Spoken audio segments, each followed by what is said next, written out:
Alright, from Cozad, Nebraska, actually right over there is where I stopped last year, and I made salmon hors d'oeuvres with crackers and cream cheese behind the gas station. Link at the top if you missed that video. But final extension on what I said in the last two videos I published. You know, in addition to things about Vegas changing, there's something I was kind of feeling, and then Rich articulated it pretty well. Back in April, Rich and I made videos about why we don't like playing in the World Series. Why we don't like playing cash games in Vegas during the World Series of Poker Weeks. And one video was my reasons, the next day's video was his reasons.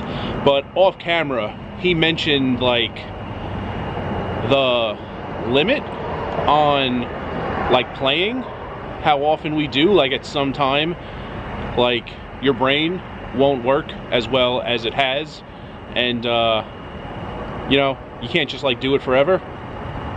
It's not really mentally. I don't feel like I'm losing anything mentally. Physically though, for one, Vegas requires like a lot of time to get a lot of hours in.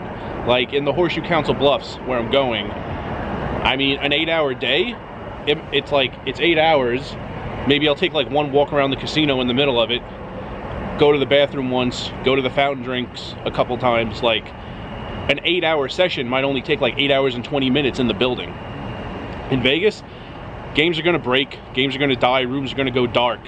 Like 8 hours of play can take as much as like 13 hours sometimes. A lot of walking, sometimes driving, monorail, waiting for seats sometimes. So it takes like a bigger toll to play 8 hours in Vegas if you're always looking for great games. Like I'd rather look around for great games and like get 6 hours of great games, even if it takes, you know, 10 hours to do it, rather than just sit in one room for 8 hours, get 2 more hours of play, but play regardless of how good or bad the game is. So I like moving around. To do it, it takes a bigger toll because it requires a lot of casino hopping. Also, because 8 hours of play can take that long, it requires a lot of days on short sleep. And even as recently as 21 and 22, I was doing that a lot, and I could like feel that, you know, I hadn't slept much, but I was still like willing and able to play long days. Lately, there have been times, even days I'm not playing poker, where I don't sleep a lot. It's just like a lot more difficult to like make it through the day. So I'm not going on short sleep as much, and I've even had some longer Airbnb stays to limit the room changing a little bit. 2022 was like clockwork, like 5 days on the strip, 2 in an Airbnb, changing a lot, and it's just not like that anymore.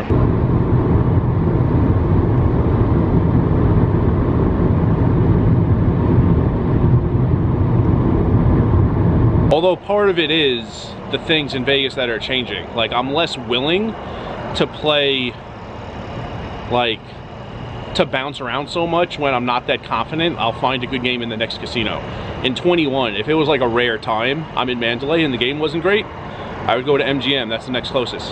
If that wasn't great, then I would walk to Aria. And like I was just so confident like one of those 3 rooms would have an amazing game for a while. Now it's like if that happened, I like go to places that I'm almost like, I'm so confident I won't find a good game. And then it's like, take the monorail and walk and like find another game that isn't that great, and then take the monorail again and walk over that bridge and find another game that isn't that great. So I'm not as willing to casino change, you know, table changing still, but like to casino change and spend that many hours like commuting between poker rooms, not willing to do it as much when I'm not confident like great things will happen eventually. But part of it is also it's just getting more difficult to like operate on like 3 hours sleep. There was a weekend in 21 where man, I was like barely deep enough into a couple of promos, I think like 3 promos, that I felt on Friday I should make sure I hit these. I was like somewhat into them, not a ton, but like I was playing a lot anyway. I'm like, just make sure a few of these hours are here, a few are here. I think one was the Flamingo weekly free roll, one was the Bally's, and I think there was something going on at MGM that wasn't like a regular thing, but something was going on. I played like 12 hours Friday, slept for like 3, played 12 hours Saturday, slept for like another 3, played all day Sunday. The final, you would think the final thing Sunday would be the 5 p.m. Bally's free roll. It starts at 5, you know, by 7, I guess it was done, and I had gotten paid, and you think, like, that's the end of an incredibly long weekend. Go back to my room, go to sleep. Even though I barely slept those 2 nights, and I played a ton already, I didn't want, like, the day to go to waste. Like, it was only 7 p.m. on a Sunday, like, it's still light out. Like, I couldn't bear to go to sleep that early, and I wasn't even using the monorail yet. After all that, and still being that tired, I walked down to MGM, got into a game. It was a great game. I was literally falling asleep between hands, though.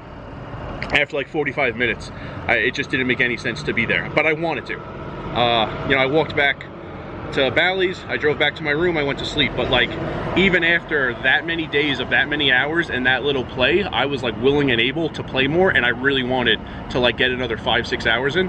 It just, I just couldn't stay awake. But now, man, like the last time something like that happened, I mean, I don't think I've had a day like that this year. Maybe an occasional one last year. For one, I'm just like not willing. I don't expect to find great games all over town, so I'm like not really willing to. I don't think it's a great use of my time, and it's also just like it's way more difficult. I'm not sure like how well that would go, playing like 3 consecutive 10-hour days, only getting like 3 hours sleep between them. So there it is. Other cities, you know, 1 room, 2 rooms.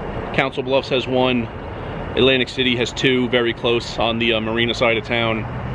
Northern Maryland has 2, Philadelphia area has multiple. They're not like crazy close, but I think I'm gonna be spending more times in cities with like 1 or 2, not Vegas, which still has 16 and 10 on the strip. So just wanted to say all that, and I think this is gonna wrap up the changes that are coming.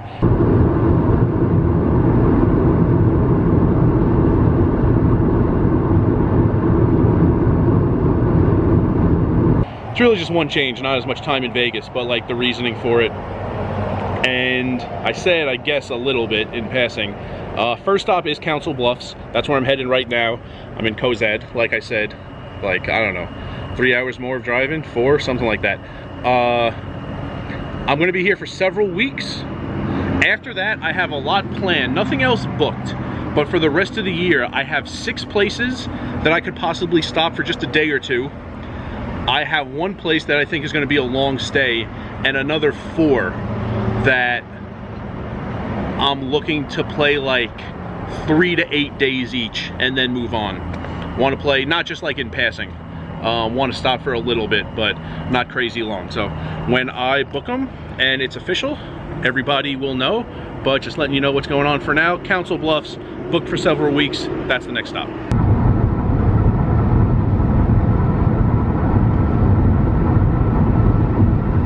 And remember, rice is a spoon food.